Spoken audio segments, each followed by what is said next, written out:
اب میں آپ کو بتاتا ہوں تحریک انصاف کا.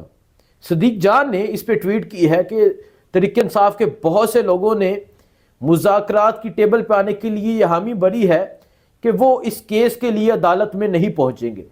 بہت سے ایم این ایز ہیں، بہت سے سینیٹرز ہیں جو یہ جو کیس ہوا ہے جن میں نامزد کیا گیا ہے، جس میں محسن نقوی، شہباز شریف، آئی جی اسلام آباد، اس کے علاوہ D A G, S S P, جن کو نامزد کیا گیا ہے، اور ماشاءاللہ سے تینوں نے، محسن نقوی بھی اور آئی جی بھی، ڈی اے جی بھی، ایس ایس پی، سب نے اپنے نام کے ساتھ سید لکھا ہوا ہے. اور پھر سید لکھ کر یہ اتنا ظلم کرتے ہیں، خدارا ان کو شاید یہ اپنی قبر بھول گئے ہیں یا کیا ہوا ہے. اب یہ کیس کل لگنا ہے عدالت میں، کل عدالت میں کیس لگنا ہے.